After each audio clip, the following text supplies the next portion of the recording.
गृहस्थ के लिए 3 बातें बताई हैं, चौथी नहीं। और संयोग से मेरे सामने गृहस्थी हैं, 2-4 सन्यासी छोड़ दिया जाए तो गृहस्थियों के लिए 3 बातें बताई हैं। पहली कौन सी? ज्ञानार्जनम।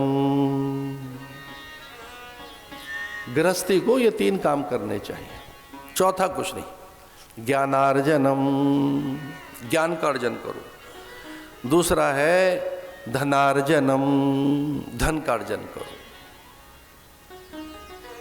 कोई कहे जी ये 2 हम कर तो रहे हैं, तीसरा बताइए।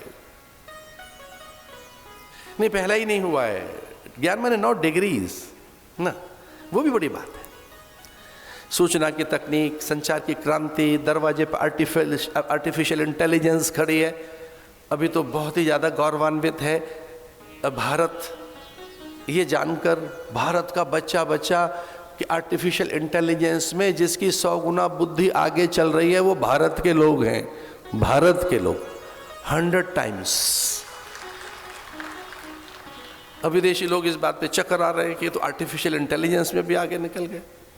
तो जब मेधा हो, प्रज्ञा हो, जिस देश के पास ब्रह्मृता हो, ऋतम भरा हो, जिस देश ने सत्य को अनुभव किया हो, क्या आर्टिफिशियल इंटेलिजेंस की बात करते हैं? तपह, तो पहला क्या है? ज्ञान, ज्ञानार्जनम। दूसरा है धनार्जनम, और तीसरा है पुण्यार्जनम, पुण्य का अर्जन, सत्कर्म करिए। तपह तपह तपह, ऐसे ब्रह्मा जी को पता लगा कि मुझे मेरा मूल तप के लिए प्रेरित कर रहा है। तो पहला तप क्या है? सत्यव्रतम, सत्य परम, त्रिसत्यम, सत्यस्य योनि निहितम च सत्ये। मुझे काशी का कबीर अच्छा लगता है कभी कभी, वो यही बात कहता है, सांच बराबर तप नहीं, झूठ बराबर पाप, जाके हृदय सांच है, वाके हृदय आप। ये हमारे काशी का कबीर बड़ी छोटी सी बात कह गया, सांच बराबर तप नहीं। और जय भी किसमें? सत्य में। सत्यमेव जयते, सत्यव्रतम, सत्य परम, त्रिसत्यम, सत्यस्य योनि निहितम च सत्ये।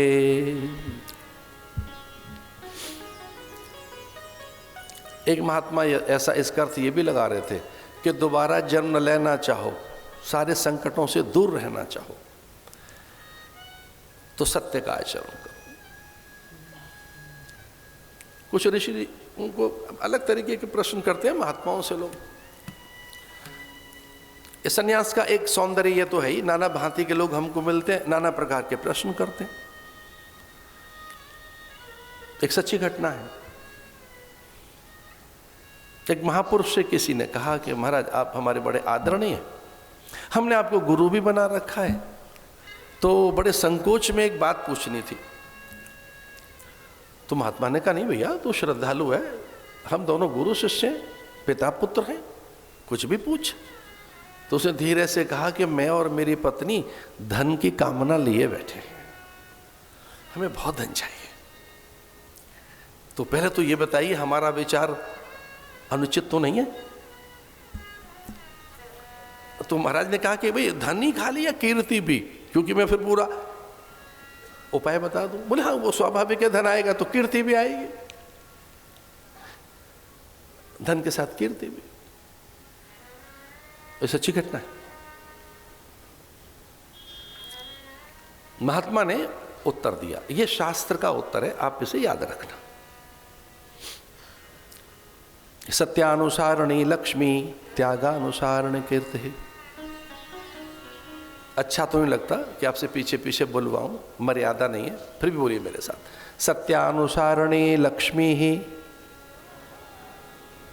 सत्यानुसारणी लक्ष्मी ही, त्यागानुसारणी कीर्ति। ये उत्तर है। सत्यानुसारणी लक्ष्मी, लक्ष्मी सत्य का अनुसरण करने लगी। जब लक्ष्मी प्रकट हुई ब्रह्मा को मना कर दिया, आपकी नहीं बनूंगी। महादेव से कहा बड़े उदार हैं। इंद्र, यम, वरुण, कुबेर से कहा नहीं नहीं, आपके पास मात्र पुण्य है, यज्ञ कर्म कर आप इतनी ऊंची अवस्था प्राप्त कर लेते हैं, फिर ये भी कहाँ रहती है अवस्था। आपकी अवस्थाओं में परिवर्तन है, पुण्य क्षीण होकर पुनः श्रम करो। ना ना, ऐसे मैं आपका वर्ण नहीं करूँगी। यम, वरुण, कुबेर, प्रचेता, सप्तऋषि आदियों को मना कर दिया कि आपको धन का क्या काम। देवगुरु बृहस्पति को प्रणाम करते हुए लक्ष्मी ने कहा कि आपको हमारी आवश्यकता ही नहीं है, आपके पास तो ज्ञान पहले से ही है।